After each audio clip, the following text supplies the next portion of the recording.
नमस्कार मित्रों, जैसा कि आज दिनांक 11/5/2024 को दीनदयाल उपाध्याय गोरखपुर विश्वविद्यालय गोरखपुर के BA 6th सेमेस्टर एग्जामिनेशन 2023-24 के अंतर्गत सोशियोलॉजी समाजशास्त्र विषय का प्रश्न पत्र हुआ है।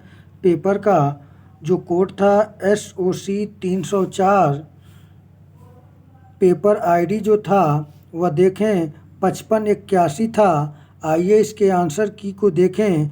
यदि आप चैनल पर नए हैं तो स्टडी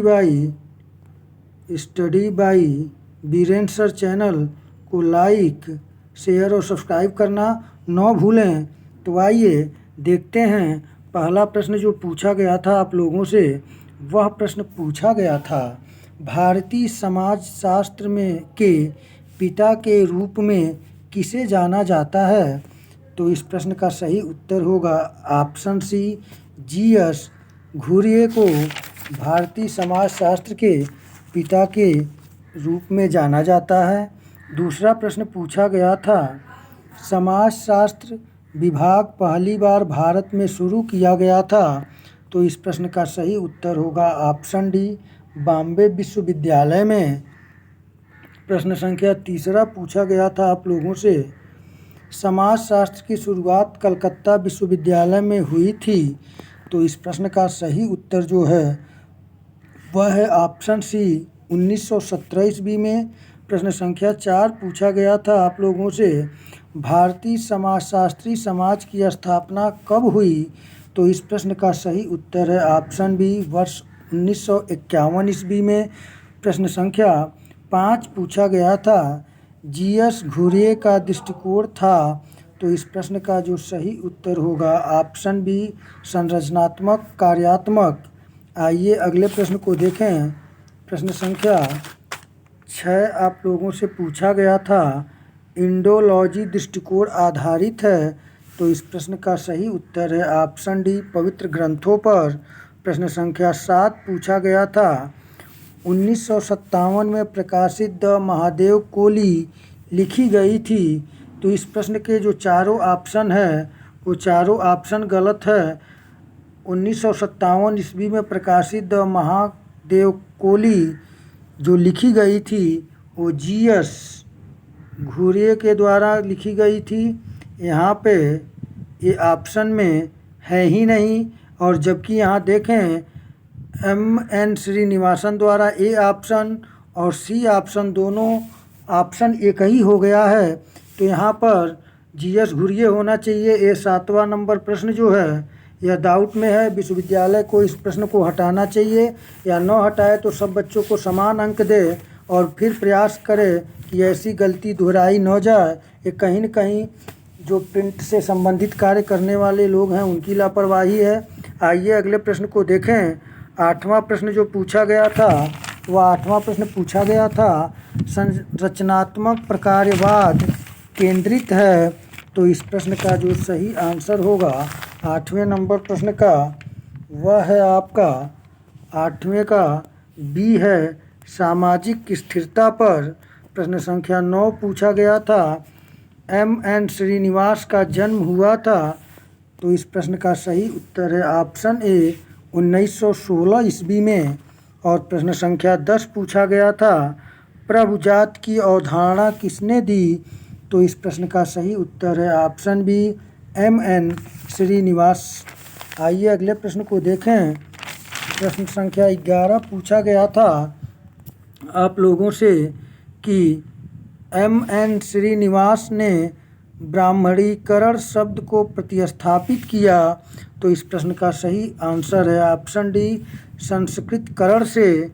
प्रश्न संख्या 12 पूछा गया था, संस्कृतिकरण है। तो इस प्रश्न का सही आंसर है ऑप्शन बी, अन्य संस्कृति और भाषा को अपनाना। प्रश्न संख्या 13 पूछा गया था, आधुनिक भारत में सामाजिक परिवर्तन पुस्तक लिखी थी। तो इस प्रश्न का सही आंसर है ऑप्शन डी, MN श्रीनिवासन ने। प्रश्न संख्या 14 देखा जाए, पूछा गया था एम एन श्रीनिवास ने जाति को एक के रूप में देखा है, तो इस प्रश्न का सही आंसर है ऑप्शन ए खंडीय प्रणाली। आइए अगले प्रश्न को देखें। प्रश्न संख्या 15 पूछा गया था आप लोगों से कि A.R. देसाई का जन्म हुआ था, तो इस प्रश्न का सही आंसर है ऑप्शन ए 16 अप्रैल 1915 ईस्वी में। प्रश्न संख्या 16 पूछा गया था आप लोगों से भारतीय राष्ट्रवाद की सामाजिक पृष्ठभूमि पुस्तक किसने लिखी, तो इस प्रश्न का सही आंसर है जो होगा ऑप्शन सी है A.R. देसाई। प्रश्न संख्या 17 पूछा गया था कि अग्रणीय भारतीय समाजशास्त्रियों में से कौन किसान आंदोलन के अध्ययन से जुड़ा हुआ है, तो इस प्रश्न का सही आंसर है ऑप्शन सी A.R. देसाई। प्रश्न संख्या 18 पूछा गया था कृषि संबंध में भारतीय वर्ग संरचना का विश्लेषण करते समय मार्क्सवादी सिद्धांत का उपयोग कौन करता है, तो इस प्रश्न का भी सही आंसर होगा ऑप्शन डी A.R. देसाई। आइए अगले प्रश्न को देखें। प्रश्न संख्या 19 पूछा गया था A.R. देसाई ने भारतीय राष्ट्रवाद के विकास के कितने चरणों की पहचान की है, तो इस प्रश्न का सही आंसर है ऑप्शन बी 5।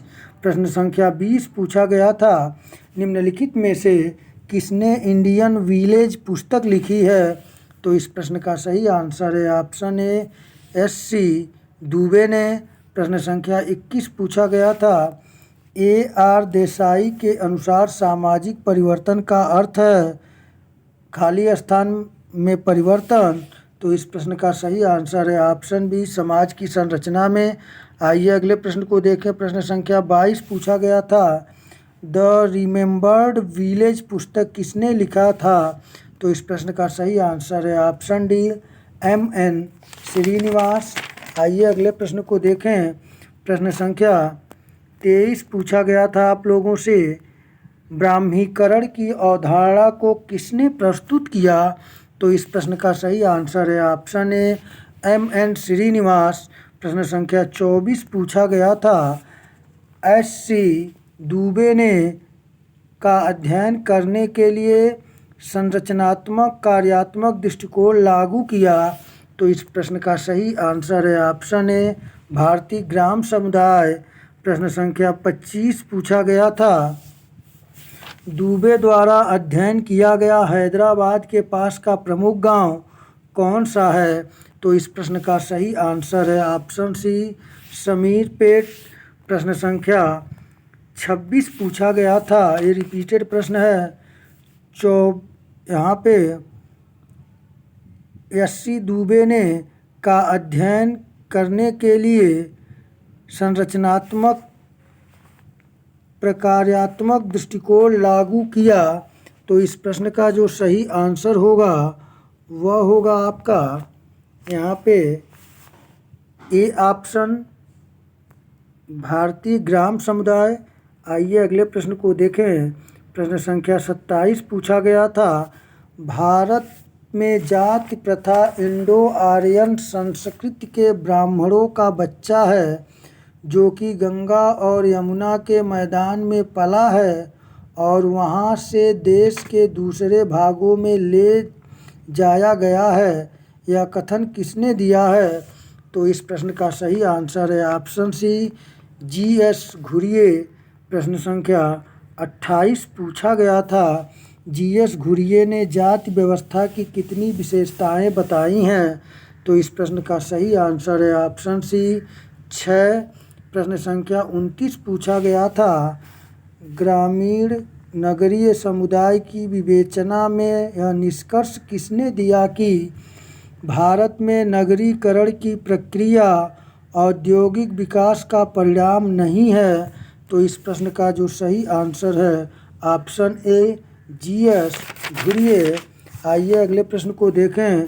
प्रश्न संख्या 30 आप लोगों से पूछा गया था G.S. घुरिये के विचार से निम्नलिखित में से कौन सी एक दशा नगरीय संरचना से संबंधित नहीं है, तो इस प्रश्न का सही आंसर है ऑप्शन ए अस्थायी स्तरीकरण। प्रश्न संख्या 31 पूछा गया था, caste and communication in an Indian village पुस्तक के लेखक कौन हैं? तो इस प्रश्न का सही आंसर है ऑप्शन सी D.N. मजूमदार। प्रश्न संख्या 32 पूछा गया था, D.N. मजूमदार के संदर्भ में भारत की जनजातियों की अधिकांश समस्याओं का कारण है। तो इस प्रश्न का सही आंसर है ऑप्शन डी बाहरी समूहों से सांस्कृतिक संपर्क। प्रश्न संख्या 33 पूछा गया था, the social structure of values नामक पुस्तक के लेखक कौन हैं? तो इस प्रश्न का सही आंसर है ऑप्शन सी राधा कमल मुखर्जी।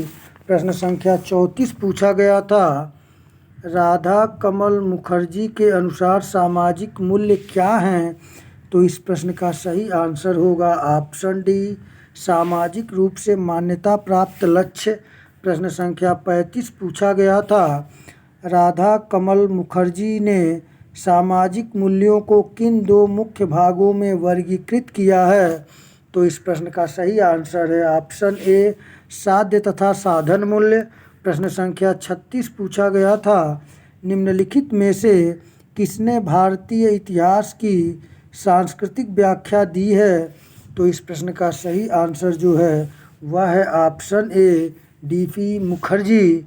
प्रश्न संख्या 37 पूछा गया था, निम्नलिखित में से किस विद्वान ने भारतीय समाज पर अपने अध्ययनों में मार्क्सवादी परिप्रेक्ष्य को अपनाया है?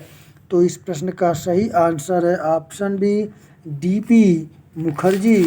आइए अगले प्रश्न को देखें। प्रश्न संख्या 38 पूछा गया था आप लोगों से, सन 1958 में डाइवर्सिटीज नाम से लिखी गई पुस्तक के लेखक का नाम क्या है? तो इस प्रश्न का सही आंसर है ऑप्शन बी D.P. मुखर्जी। प्रश्न संख्या 39 देखें, पूछा गया था, प्रॉब्लम्स ऑफ इंडियन यूथ नामक पुस्तक के लेखक कौन हैं? तो इस प्रश्न का सही आंसर है ऑप्शन सी D.P. मुखर्जी। प्रश्न संख्या 40 पूछा गया था, इरावती कर्वे के अनुसार निम्नलिखित में से कौन सी एक विशेषता उत्तर भारत में नातेदारी व्यवस्था से संबंधित नहीं है? तो इस प्रश्न का सही आंसर है ऑप्शन बी मातृवंशी परंपरा। आइए अगले प्रश्न को देखें। प्रश्न संख्या 41 आप लोगों से पूछा गया था, दक्षिण भारत में एक वंश क्रम से संबंधित नातेदारों के समूहों को निम्नलिखित में से किस नाम से संबोधित किया जाता है? तो इस प्रश्न का सही आंसर है ऑप्शन सी तारवाड़। प्रश्न संख्या 42 पूछा गया था, इरावती कर्वे ने भारत में नातेदारी व्यवस्था से संबंधित व्याख्या किस पुस्तक में प्रस्तुत की है? तो इस प्रश्न का सही आंसर है option C kinship organization in India. प्रश्न संख्या 43 पूछा गया था, R.P. देसाई ने भविष्य में भारतीय परिवार की प्रकृति का विश्लेषण किस रूप में किया है?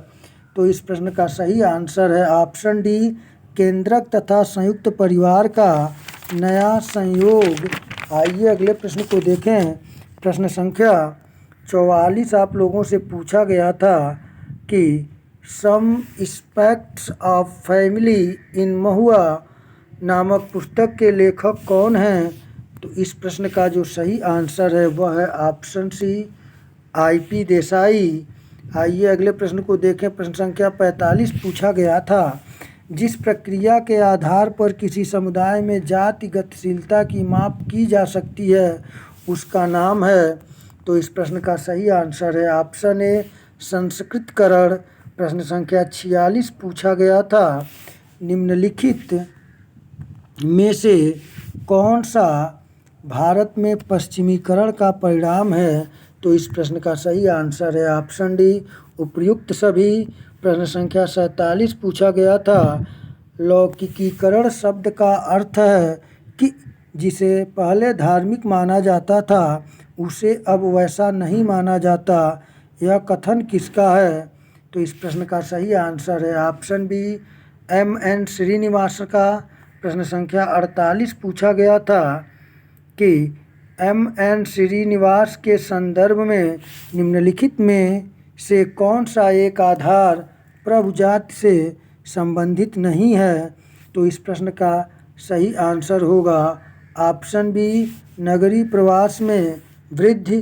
प्रश्न संख्या 49 पूछा गया था, S.C. दुबे ने परंपराओं के वर्गीकरण में निम्नलिखित में से किस परंपरा का उल्लेख नहीं किया है? तो इस प्रश्न का सही आंसर है ऑप्शन ए, आधुनिक परंपराएं। प्रश्न संख्या 50 पूछा गया था और अंतिम प्रश्न था, निम्नलिखित में से कौन सा परंपरा का लक्षण नहीं है? तो इस प्रश्न का सही आंसर है ऑप्शन सी, परिवर्तनशीलता। तो मित्रों, इस प्रकार मैंने SOC 304 यानी कि BA छठे सेमेस्टर समाजशास्त्र का यह पेपर था। पेपर कोड देख लें। पेपर ID की बात करें तो 5581 था। मैं इन 50 प्रश्नों का सही और सटीक आंसर देने का प्रयास किया हूँ। यदि एक दो में त्रुटियाँ हों तो आप कमेंट के माध्यम से हमें सूचित करिएगा। आप लोग अपना सहयोग और स्नेह study bye Viren sir channel को देते रहें। आप लोगों का पेपर अच्छा हुआ हो, आप अच्छे अंकों से उत्तीर्ण हों, इसी शुभकामनाओं के साथ नमस्कार।